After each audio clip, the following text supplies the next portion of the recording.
NDA लगातार कमजोर होता दिखाई दे रहा है। एक के बाद एक दल उसका साथ छोड़ रहे हैं। एक महीने में दक्षिण भारत के दो प्रमुख दल एनडीए छोड़ गए हैं, तो अब बारी उत्तर भारत की आ चुकी है। उत्तर भारत में भी अब बीजेपी के सहयोगी उसका साथ छोड़ सकते हैं। तो अब कौन सा सहयोगी एनडीए से हो सकता है अलग, देखिए ये रिपोर्ट। हरियाणा में 2014 से बीजेपी और जेजेपी के गठबंधन से डबल इंजन की सरकार सत्ता में है, लेकिन ये गठबंधन आगे और कितने दिन रहने वाला है, इसको लेकर हर किसी के मन में सवाल उठते रहते हैं। क्योंकि जिस तरह से बीजेपी और जेजेपी नेताओं के बीच बयानबाजी देखने को मिलती है, इससे तो यही लगता है कि लोकसभा चुनाव से पहले ये गठबंधन टूट जाएगा। पिछले कई महीनों से सत्तारूढ़ बीजेपी और जेजेपी के बीच पहले जैसे संबंध नहीं रहे हैं। ऐसे में कई बार खबरें भी आ चुकी हैं कि दोनों पार्टी के रास्ते जल्द ही अलग हो सकते हैं।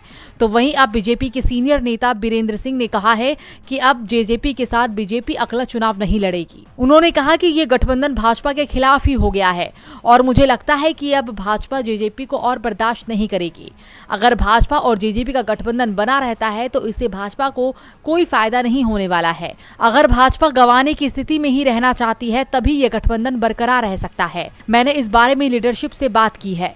भाजपा के कार्यकर्ता भी यही सोचते हैं कि इस गठबंधन से पार्टी को कोई फायदा नहीं हो रहा है। उन्होंने कहा कि जेजेपी का कोई वोट बैंक ही नहीं है, तो आखिर वो हमें वोट कैसे दिलाएंगे। बता दें कि 2 सप्ताह पहले ही बीरेंद्र सिंह ने हरियाणा की जींद में रैली की थी और कहा था कि अगर भाजपा और जेजेपी का गठबंधन बरकरार रहता है तो वो पार्टी छोड़ देंगे। उन्होंने दुष्यंत चौटाला पर भ्रष्टाचार के आरोप लगाए थे। इसके अगले ही दिन दुष्यंत चौटाला के बेटे दिग्विजय चौटाला ने इन आरोपों का खंडन किया था और उन्होंने कहा था कि कुछ नेता उनके खिलाफ षड्यंत्र रच रहे हैं।